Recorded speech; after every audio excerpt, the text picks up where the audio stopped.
यद्यपि आप बड़े हो गए हैं, पर वो आज भी पैटर्न आपके साथ जिंदा है। हो सकता है पास्ट में कोई एब्यूज हुई हो, पास्ट में सिबलिंग राइवलरी हुई हो, कई बार पेरेंट्स की तरफ से कुछ बिहेवियर उनके पास ऐसे होते हैं जिसमें हमें मार खानी पड़ती है, ताने सुनने को मिलते हैं, एप्रिसिएशन बिल्कुल नहीं मिलती और ऐसा लगता है कि हमें एक टॉर्चर मिल रहा है। आप वहां से बड़े हो गए और हो भी ये भी सकता है कि आज आपने बहुत अपने बिहेवियर को बदल लिया हो, लेकिन ये पैटर्न अभी भी वहीं पड़े हैं। हो सकता है ये आपके बिहेवियर में ना दिखाई दे रहे हों, पर जब भी ये ट्रिगर होंगे आपको पता भी नहीं चलेगा कि आपके इंटरनल वर्ल्ड के जो 60 ट्रिलियन सेल्स हैं और 80 बिलियन न्यूरॉन हैं, वो उसी मोमेंट को फील करेंगे। कहने का मतलब है कि आपके लिए वो पास्ट है, पर आपके सबकॉन्शियस के लिए तो अभी भी प्रेजेंट है। इसीलिए अधिकांश लोग प्रेजेंट को नहीं जीते, प्रीसेंट को जीते हैं। प्रेजेंट को आप 2 शब्दों में तोड़िए, प्रीसेंट, पहले से भेजा हुआ। अगर आपके पास वही जनरलाइज्ड यकीन पड़े हैं, पैसा खराब होता है, पैसे से बुराई आती है, मैं कुछ नहीं कर सकता, मुझे अनवांटेड बच्चे की तरह पाला गया है, मुझे प्यार नहीं मिला, मेरे बचपन को छीना गया है, मैं एक विक्टिम हूं, तो वहीं से वो पैटर्न एक पेनफुल मेमोरी की तरह आपकी लाइफ में चल रहे हैं। इस वक्त भी आप कभी सोचिएगा आंखें बंद करके कि मैं आगे बढ़ना चाहता हूं, पैसे के मामले में, ग्रोथ के मामले में, और अचानक आप में से कई लोगों को लगेगा कि ऐसा लग रहा है पीछे से कोई खींच रहा है, ऐसा लगेगा आप आगे चलना चाहते हैं पर एकदम से बहाना बनाने को मन करता है, कल कर लेंगे, और आप इसे प्रोक्रेस्टिनेशन कह रहे हैं। मैं ये कह रहा हूं ये आपका पास्ट कहीं बांधे खड़ा है आपको। आपके 80 बिलियन न्यूरॉन और 100 ट्रिलियन सेल्स हो सकता है अभी आपके पास्ट में ही रह रही हो। इसलिए जरूरी है कि आज आप अपने पास्ट को हील करना सीख लें। अगर आप तैयार हैं तो मैं अगले 5 मिनट बाद इस टेक्निक को करूंगा। तब तक आप अपने परिवार के बाकी लोगों को भी ज्वाइन करा सकते हैं, अपने साथ बैठा सकते हैं। मैं सभी की लाइफ में पॉजिटिव इंपैक्ट डालना चाहूंगा।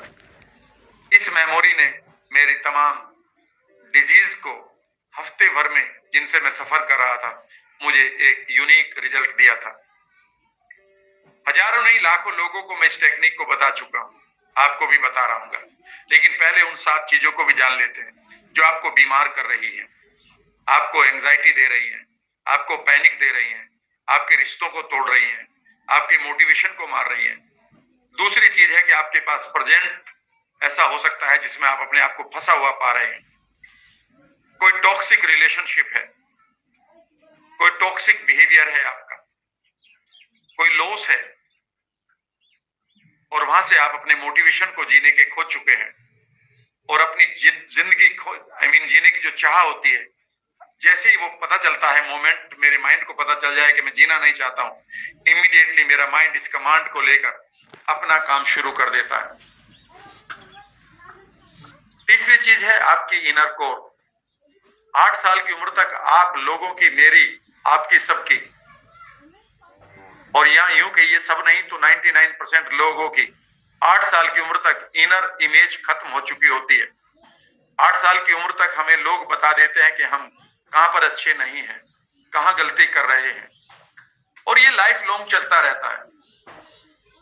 आपके एक्शंस को तानों की तरह दिया जाता है, आपके बिहेवियर को देखा जाता है क्लोजली, और आपने एक छोटी सी गलती करी नहीं कि बस उस पर आपको एक नई आइडेंटिटी दे दी जाती है। You are irresponsible, you are like this, और वहां से आप अपनी सेल्फ इमेज को खो बैठे हैं। मैं कई बार लोगों से कहता हूं कि अपने मेंटल स्क्रीन पर अपनी पिक्चर को बनाइए, तो लोग कहते हैं सर मुझे मेरी पिक्चर नहीं दिखाई दे रही। मैं उनसे अक्सर कहता हूं कि चलो किसी हीरो हीरोइन के बारे में सोचो। वो कहते हैं सर हाँ, उनकी सबसे ज्यादा क्लियर दिखाई दे रही है। खुद सोचिए कि आपके मेंटल स्क्रीन पर किसकी पिक्चर अच्छी होनी चाहिए थी, आपकी, आपके धन की, आपकी सेहत की, आपके रिश्तों की, और वहां पर आप ही नहीं है, तो फिर आपकी सेहत की पिक्चर कहां रहेगी? और आपके मेंटल स्क्रीन पर आप ही की हेल्थ की पिक्चर नहीं है, तो फिर आपकी बॉडी में आपके न्यूरोपेप्टाइड क्या मैसेज लेकर जाएंगे? या तो वहां दूसरों की पिक्चर है और अपनी है तो खराब वाली है। तो कैसे फिर आप जिंदगी को पॉजिटिवली जिएंगे? यह है आपका दूसरा रीजन। तीसरा रीजन, चौथा है आपके नेगेटिव बिलीफ्स। चीजों के बारे में अपने लिए, मैं ये नहीं कर सकता, I can't do it, I can't heal this disease, I can't earn this money, I can't pass this exam, I can't, I can't, I can't. But nobody teaches us how to replace those beliefs now. Beliefs are the commanders of your mind. ये आपको command दे देते हैं जिस चीज को आप ठीक मानते हैं। 1954 फोर्थ स्टेज के कैंसर मिस्टर राइट को जब डॉक्टर ने कहा कि ये दवाई तुम्हें ठीक कर देगी, और उसने सिर्फ पानी का इंजेक्शन लगाया, शुक्रवार की शाम को लगाया पानी का इंजेक्शन, डिस्टिल्ड वाटर, और मंडे की सुबह ऑरेंज से बड़े लंप जो थे उसकी छाती पर, बगल में, जांघों में, वो पूरी तरह से ठीक हो चुके थे इन लेस देन 36 आवर्स। कमाल की बात ये रही है, वही बॉडी थी, जब उसको चेक करा गया तो पाया कि इसको कभी कैंसर नहीं था। और जब उसे ये पता चला कि नहीं, ये इंजेक्शन कारगर नहीं था, कुछ महीनों के बाद उसकी रियलिटी का पता चला, तो उसको वो कैंसर दोबारा आ गया और उसकी मौत भी उसी दिन हो गई। This is the power of your mind. आपने बहुत सारे लोगों ने प्लेसिबो पढ़ा होगा, इसका उल्टा नोसिबो होता है। ये कहानी कभी भी आप पढ़ सकते हैं, गूगल पर भी पढ़ी है। Mister right, fourth stage cancer and doctor west. ये अमेरिकन मेडिकल जर्नल में पूरी तरह से डॉक्यूमेंटेड भी है। ये नेगेटिव बिलीफ्स को कैसे आप बदलें, ये आपको सीखना होगा। ये एक प्रोसेस होती है। Heal your phobias. आप किसी फोबिया में तो नहीं जी रहे हैं। फोबिया का मतलब इरेशनल फियर। सामने से ट्रेन आ रही है, आप ट्रैक पर खड़े हैं, आपको डर लग रहा है, ये बिल्कुल ठीक बात है। तैरना नहीं आता, पानी दिखाई दे रहा है, डर लग रहा है, बिल्कुल ठीक बात है। लेकिन वो फियर जो इरेशनल है, फॉर एग्जाम्पल हाइट का फोबिया हो गया, आप गए ही नहीं लेकिन डर लग रहा है। पब्लिक स्पीकिंग है, लिफ्ट का डर है, अंधेरे का डर है, स्नेक्स का डर है, रेप्टाइल्स का डर है, कॉकरोचेस का डर है, लिजार्ड का डर है, पब्लिक स्पीकिंग का डर है। याद रखिएगा, ये डर आपके लिए हमेशा एक अनरिजोल्व इश्यू की तरह काम कर रहे हैं। इनको आप हटा लीजिएगा, मैं आपकी हेल्प कर सकता हूं। मैन विद फोबिया इज, समझ लीजिएगा, 90% पूरी तरह से वो प्रोग्राम्ड है कुछ ना करने के लिए। Every time he wants to grow, उसे यही दिखाई देगा। मैं आपको एक चीज बताऊं, अगर आप एक लड़की हैं और आपको क्लस्ट्रोफोबिया यानी कि बंद जगह का डर है, याद रखिएगा ये रिश्तों को खराब कर देगा, क्योंकि रिश्ता हमारे माइंड के लिए एक बंद जगह होती है। मेरी वर्कशॉप में कभी भी आप ठीक कर लीजिएगा इसको। अगर आप एक बिजनेसमैन है या इंडिविजुअल है और आप जीवन की ऊंचाई पर जाना चाहते हैं और आपको हाइट का फोबिया है, तो आप कभी नहीं जा पाएंगे, कोई ना कोई गलती करते रहेंगे। कई बार आपने देखा होगा ऐसे लोगों को कि ऊंचाई पर जाकर एक गलती करते हैं कि जीरो कर देते हैं फिर अपने बिजनेस को। पता है ऐसा क्यों करते हैं? बिकॉज उनको हाइट का डर है। तो हाइट का डर अगर आपके पास है तो आप सफलता को पूरी तरह से खराब करेंगे किसी न किसी दिन। याद रखिएगा, ये 2 टिप मैं दे रहा हूं, इस फोबिया को हटा लीजिएगा। छठी चीज है आपके ओसीडी, आपके पैटर्न, उनसे आप बाहर ही नहीं आ रहे हैं। 100 बार हाथ धोते हैं, एक ही बात पर बहस करने लगते हैं, घंटों तक ओवर थिंकिंग चल रही है आपकी। अगर आप कई बार देखते हैं कि सफाई बहुत कर रहे हैं तो घंटों तक सफाई कर रहे हैं। मैंने ऐसे लोगों को हील किया जो 7 घंटे तक नहाते थे या नहाती थी, 7 आवर्स पर डे। ये सब ओसीडी है, ये आपको कभी भी स्वस्थ नहीं रहने देंगे। क्या ये हटाए जा सकते हैं? आपका यकीन लोगों ने दे रखा? नहीं। मैं आपको कहूंगा yes, and it can be done with in 2 days in my workshop. और नहीं हुआ तो आपको किसी को बताने की जरूरत नहीं है, मैं आपको ठीक भी कर दूंगा। और नहीं हुआ तो I will gift that workshop free of cost to you. I will not charge any money, or I will return your money. And when I am saying it, I am in my complete consciousness.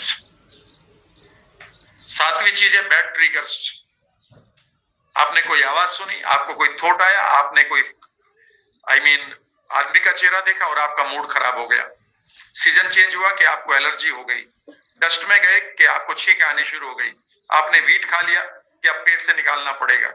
आप pollen grains में गए कि अचानक rashes आने शुरू हो गए. आपने मिल्क पिया कि अचानक आपको आईबीएस हो गया. याद रखिएगा, आपने हजारों जितनी भी एलर्जी पाल रखी है वो एलर्जी नहीं है, वो सिर्फ ट्रिगर्स बने पड़े हैं आपके माइंड के. डस्ट में एलर्जी होती तो मुझे भी होती, धूल में अगर एलर्जी होती तो मुझे भी होती, वीट में एलर्जी होती तो मुझे भी होती, मिल्क में एलर्जी होती तो मुझे भी होती. याद रखिएगा, ये सब्जेक्ट आपके सिर्फ सब्जेक्टिव ट्रिगर्स हैं, इनको कभी भी आप हटा सकते हैं. और आठवीं चीज है इनर कन्फ्लिक्ट. अगर आपके माइंड के अंदर दो थॉट एक साथ चल रहे हैं तो ये आपको कभी भी स्वस्थ नहीं रहने देंगे. एक माइंड कहता है, एक पार्ट कहता है आपके माइंड का कल जल्दी उठेंगे, योगा करेंगे, और अगले दिन सुबह जब अलार्म बजता है तो एक अगला माइंड दूसरा पार्ट कहता है कल, और ये कल कभी नहीं आता, सालों से चल रहा है. आपका एक पार्ट कहता है स्वस्थ रहेंगे और एक पार्ट बीमार कर देता है. एक पार्ट कहता है माइंड का पैसे कमाने हैं, अमीर बनना है, और एक पार्ट कहता है छोड़ो ना. याद रखिएगा, आप दोनों जगह आप ही हैं. एक पार्ट कहता है कि आज इस पर्टिकुलर आदत को पूरा कर लेते हैं, कहता नहीं.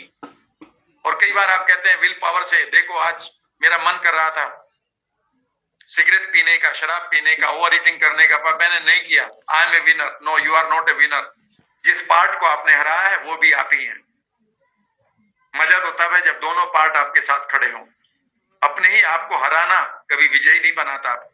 ये बहुत गहरी बातें हैं, पर जब भी आप real psychology of human beings को पढ़ेंगे वहां पर ये सेंटेंस आपको मिलेगा. तो ये 8 चीजें, इनको देख लीजिएगा, इनको स्क्रीनशॉट ले लीजिएगा. लोग क्यों बीमार पड़ते हैं, इन 8 को बोल दीजिएगा और अचानक कहेंगे यहाँ यही हो रहा है, और यही कारण मेरे बिजनेस ना चलने का भी है, यही कारण बच्चों के ना आगे पढ़ने का नहीं है, यही कारण है आपकी लतों का, बच्चों के डिजिटल एडिक्शन का, यही कारण है रिश्तों के टूटने का. लेकिन हम बाहर के कारण को ढूंढते हैं. ये इंटरनल कारण को भी तो ठीक कर लो भाई. ये वो मरे हुए चूहे हैं आपके घर के अंदर जो बदबू कर रहे हैं. आप कितना वीडियो लगाते रहे अपने ऊपर, जब जब आप घर में घुसेंगे ये बदबू तो आएगी. और इस बदबू को ठीक करने के लिए मैं आपके साथ एक वर्कशॉप दे रहा हूं. अभी इस वक्त मैं आपको एक खूबसूरत सी टेक्निक दे रहा हूं.